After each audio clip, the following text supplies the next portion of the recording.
الصلاۃ والسلام علیک یا رسول اللہ وعلی آلک واصحابک یا حبیب اللہ، الصلاۃ والسلام علیک یا نبی اللہ وعلی آلک واصحابک یا نور اللہ۔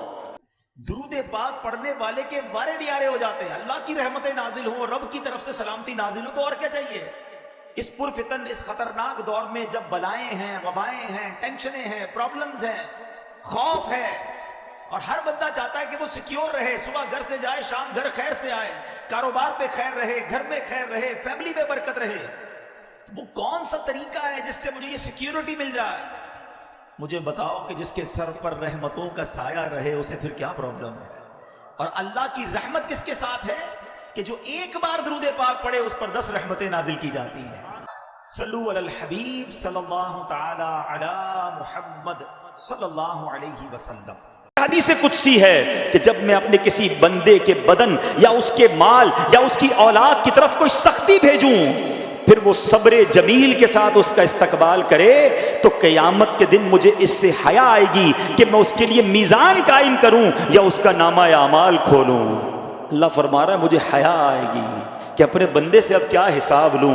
جب آزمائش بھیجی تھی تو اس نے صبر کیا تھا، اس نے شکوہ نہیں کیا تھا۔ خدا کی قسم میں آپ سے پوچھتا ہوں، میرا کوئی نقصان ہو جائے اور قیامت کے دن میرا نامہ اعمال نہ کھولا جائے، مجھے اللہ کی بارگاہ میں حساب نہ دینا پڑے، مجھے بتاؤ یہ دنیا کے حساب نقصان کی کیا حیثیت ہے اگر ادھر بخشا جائے؟ سنو تو صحیح، رب فرما رہا ہے کہ مجھے حیا آتی ہے کہ اس کے لیے میزان قائم کروں یا اس کا نامہ اعمال کھولوں۔ ارے یہ ساری دنیا کی دولت، یہ ساری دنیا کی آسائش ایک طرف، اگر قیامت کے دن حساب کتاب میں آسانی مل جائے، اللہ بلا حساب جنت میں داخل کر دے، اس سے بڑھ کر کوئی نعمت نہیں۔ مگر آج افسوس یہ ہوتا ہے کہ اگر کسی پر امتحان آتا ہے، وہ اس امتحان میں فیل ہو جاتا ہے۔ اس حدیث میں ایک لفظ استعمال ہوا صبر جمیل کے ساتھ۔ اب یہ بھی بڑا مسئلہ ہے کہ لوگوں کو یہی نہیں پتا کہ صبر جمیل ہے کیا۔ لوگ کہتے تو بہت ہیں اللہ پاک آپ کو صبر جمیل عطا فرمائے، اب اس سے پوچھو بھائی صبر جمیل کی تعریف کیا ہے، تو پھر تعریف نہیں پتا ہوتی۔ یہ کسی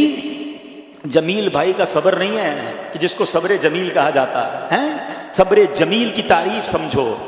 علماء کہتے ہیں کسی مصیبت زدہ اور غیر مصیبت زدہ کو برابر میں دیکھو، مگر دونوں میں کوئی فرق نظر نہ آئے، یعنی چہرہ بھی نہ بتائے کہ وہ کسی مشکل میں ہے، اس کی عادتیں بھی نہ بتائیں کہ وہ کسی پرابلم میں ہے، یعنی اس کو دیکھ کر پتہ ہی نہ چلے کہ وہ بڑی مشکل میں ہے۔ فرمایا یہ ہے صبر جمیل۔ مگر آج ہمارا حال یہ ہے، ہمارا چہرہ بتا دیتا ہے بھائی خیر تو ہے، بڑی ٹینشن میں ہو، ہاں یار کیا کروں بس موبائل ٹوٹ گیا، ارے بھائی بڑی چہرے پہ بڑی ہوائیاں اڑ رہی ہیں، بس کیا کروں جناب آج 5000 روپے کھو گئے۔ 5000 روپے کھو جائیں، چھوٹا سا نقصان ہو جائے، ہمارا چہرہ بتا دیتا ہے کہ ہمارے ساتھ کوئی معاملہ ہوا ہے۔ صبر جمیل یہ ہے کہ دیکھ کر کوئی پہچان ہی نہ سکے کہ یہ بندہ کتنی مشکل میں ہے، چاہے اندر کتنی تکلیف میں ہو، دنیا والوں کو نہ بتائے کیونکہ وہ رب کا بندہ ہے، وہ اللہ کی بارگاہ میں فریاد کرے۔ یہ صبر جمیل ہے اور اللہ اسے ہم سب کو نصیب فرمائے۔ پیچھے پیچھے اسلامی بھائیوں، احیاء العلوم میں امام غزالی علیہ رحمۃ اللہ الوالی ایک بڑا پیارا قول نقل کرتے ہیں۔ حضرت موسیٰ علیہ السلام نے اللہ عز و جل کی بارگاہ میں عرض کی، یا اللہ میں تیرا شکر کیسے ادا کروں، میرا شکر کرنا بھی تو تیری ایک نعمت ہے۔ اللہ تعالیٰ نے یہ ارشاد فرمایا، جب تو نے یہ جان لیا کہ ہر نعمت میری طرف سے ہے اور اس پر راضی رہا تو یہی شکر ادا کرنا ہے۔ یعنی اللہ کی جو نعمتیں ہیں اگر اس پر جان لے بندہ کہ یہ رب کی طرف سے ہے اور رب کے فیصلوں پر راضی رہے، ان نعمتوں پر خوش رہے، رب کی طرف سے ارشاد ہوا یہی شکر ہے۔ ایک طرف وہ لوگ ہیں جو بہت کچھ رکھتے ہوئے بھی ناشکری کرتے ہیں، ایک طرف وہ ہیں کہ جن کے شکوے ختم ہی نہیں ہوتے، جن کی زبان پر شکر سنا ہی نہیں جاتا، جو ہر کسی کو یہ کہتے نظر آتے ہیں کہ میرے پاس ہے ہی کیا، میرے پاس نعمتیں ہی نہیں ہیں، فلاں کو دیکھو اسے اللہ نے کتنا دیا ہے، میں تو پیچھے رہ گیا، میں تو نقصان میں رہا، مجھے کچھ ملا ہی نہیں ہے، میں پریشان، میں دکھی۔ پیچھے بیٹھے اسلامی بھائیوں، وہ شخص غور کرے کہ یہ ناشکری، یہ اللہ تبارک و تعالیٰ کی بارگاہ میں یہ جو شکوے شکایات ہیں، کہیں یہ نقصان اور مزید بربادی کا باعث نہ بنے۔ ہمارے پاس واقعی اتنی نعمتیں ہیں، انشاءاللہ آگے ہم سنیں گے کہ اگر ان نعمتوں کا شمار کرنے کی کوشش کریں تو ہم شمار بھی نہیں کر سکتے۔ آج انشاءاللہ کچھ ریئلائز کرتے ہیں، کچھ سمجھتے ہیں میں جانتا ہوں یہ ایک ایسے علاقے میں میرا بیان ہے جہاں بہت امیر و کبیر لوگ نہیں رہتے ہیں. ہو سکتا ہے اس میں کوئی ایسا میرا بھائی بھی بیٹھا ہو جو بے روزگار بھی ہو, کوئی میرا ایسا بھائی بھی بیٹھا ہو جو قرض دار بھی ہو, کوئی ایسا میرا بھائی بھی ہو سکتا ہے بیٹھا ہو جس کا اپنا گھر نہ ہو, وہ کرائے کے گھر میں رہتا ہو سکتا ہے میرا کوئی ایسا بھائی بھی بیٹھا ہو کہ جو دنیا میں جب سفر کرنے کی خواہش رکھتا ہے تو سفر بھی نہ کر سکتا ہو سکتا ہے کوئی ایسا بھی میرا بھائی بیٹھا ہو جو کسی بیماری میں بھی مبتلا ہو. آؤ آج ذرا چیک کرتے ہیں, آج ذرا سمجھنے کی کوشش کرتے ہیں کہ میری اس وقت کی جو کیفیت ہے, میں اس وقت جن مشکلوں کا شکار ہوں, میں اس وقت جن پریشانیوں کا شکار ہوں, کیا یہ پریشانیاں مجھے رب کا شکر ادا کرنے سے روکتی ہیں یا مجھے اس بات کی اجازت دے دیتی ہیں کہ میں جب چاہے جیسے چاہے اس کی ناشکری کرتا رہوں؟ میٹھے میٹھے اسلامی بھائیوں, ایک بات آج سیکھنی ہے, آج کے اس اجتماع میں یہ سمجھنی ہے کہ شکر اعلیٰ درجے کی عبادت ہے, شکر کی توفیق عظیم سعادت ہے, شکر میں نعمتوں کی حفاظت ہے, شکر ہی نعمتوں میں باعث زیادت ہے, شکر اللہ والوں کی عادت ہے, شکر رب عز و جل کی عبادت ہے, شکر ذریعہ بقائے نعمت ہے, شکر ترک معصیت ہے, شکر معرفت نعمت ہے, جبکہ ناشکری باعث ہلاکت ہے اور نعمتوں میں رکاوٹ ہے. ایک مالدار شخص نے ایک چٹائی پر لیٹے ہوئے شخص کو یہ سمجھا کہ یہ مجھ سے کمتر ہے, یہ غریب ہے, یہ پھر کیوں شکر ادا کر رہا ہے. اور بعض اوقات چٹائی پر لیٹنے والا, بعض اوقات کرائے کے گھر میں رہنے والا, بعض اوقات چھوٹی سی تنخواہ پر گزارا کرنے والا جب بڑے بڑے بنگلے والوں کو دیکھتا ہے, جب بڑی بڑی گاڑیوں والوں کو دیکھتا ہے, جب ان کے پاس مال کی فراوانی کو دیکھتا ہے تو وہ یہ سمجھتا ہے کہ میں بڑا پیچھے رہ گیا, ارے میرے پاس ہے ہی کیا جس کا شکر ادا کروں.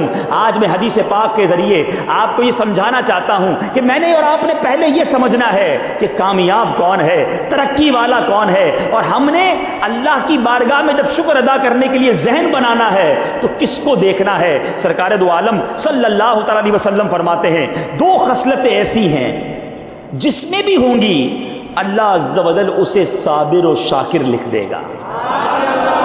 آج چاہتے ہیں نا کہ ہمارا نام صابر اور شاکر لوگوں میں لکھا جائے, تو آؤ آج سمجھتے ہیں وہ دو خصلتیں کون سی ہیں. اور نبی پاک فرماتے ہیں اور جس میں یہ دو خصلتیں نہیں ہوں گی, خلاصہ حدیث ہے, نہ اسے شاکر لکھے گا نہ ہی اسے صابر لکھے گا.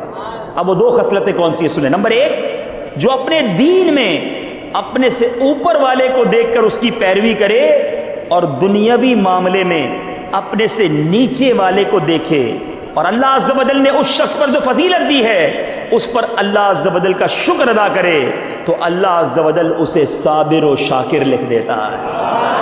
اور جو اس کا الٹ کرتا ہے, یعنی دین میں اپنے سے نیچے والے کو دیکھے اور دنیاوی معاملے میں اوپر والے کو دیکھے تو پھر اپنی محرومی پر افسوس کرے, اللہ عز و جل اسے نہ صابر لکھتا ہے اور نہ ہی شاکر لکھتا ہے.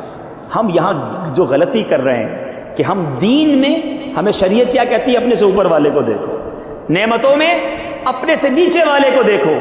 آج میرا وہ بھائی جو کسی وجہ سے کسی پریشانی میں ہے تو وہ اپنے سے بڑی پریشانی والے کو دیکھے. اب میں کرائے کے گھر میں رہتا ہوں, لوگ کہتے ہیں میرا اپنا گھر ہی نہیں ہے, ارے اسے دیکھو جو جھونپڑی میں رہتا ہے. کوئی جھونپڑی میں رہنے والا ہے وہ اسے دیکھے جو فٹ پاتھ پر سوتا ہے. جو فٹ پاتھ پر سونے والا ہے وہ یہ دیکھے کہ میں خود سوتا ہوں, خود اٹھتا ہوں, آزاد تو ہوں. ارے آج بھی لاکھوں لوگ جیلوں کے اندر ہیں جو اپنے پیاروں اور اپنے گھر والوں سے دور ہیں. آج کوئی شخص چھوٹی بیماری میں مبتلا ہے, وہ دیکھے کہ لوگوں کو کتنی بڑی بڑی بیماریاں ہیں. ارے میٹھے میٹھے اسلامی بھائیوں, میں ایک دعویٰ کرنے جا رہا ہوں, اس وقت جتنے اسلامی بھائی مجھے فیض مدینہ میں ہفتہ وار سنتوں پر اجتماع میں سن رہے ہیں, جتنے مدنی چینل کے ناظرین اس وقت ہمارے ساتھ شامل ہیں, آپ جو زندگی گزار رہے ہیں, آپ جو لائف گزار رہے ہیں, کروڑوں لوگ دنیا میں ایسے ہیں جو آپ جیسی زندگی گزارنے کا خواب دیکھتے ہیں. اب آپ کہیں گے جناب یہ کیسے ہو گیا, میں غریب, میں پریشان, میں بے روزگار, میں قرض دار, مجھ جیسی زندگی کا خواب کون دیکھتا ہے. اے فیض مدینہ کے اجتماع میں آنے والوں, آپ سارے اپنے پیروں پہ چل کے اس اجتماع میں آئے ہو. دنیا میں کئی ایسے ہیں جن کے پیر ہی نہیں ہیں. خواب دیکھتے ہیں نا وہ لوگ ہیں. آپ میں سے اکثر لوگوں نے دوپہر کا کھانا کھا لیا ہوگا,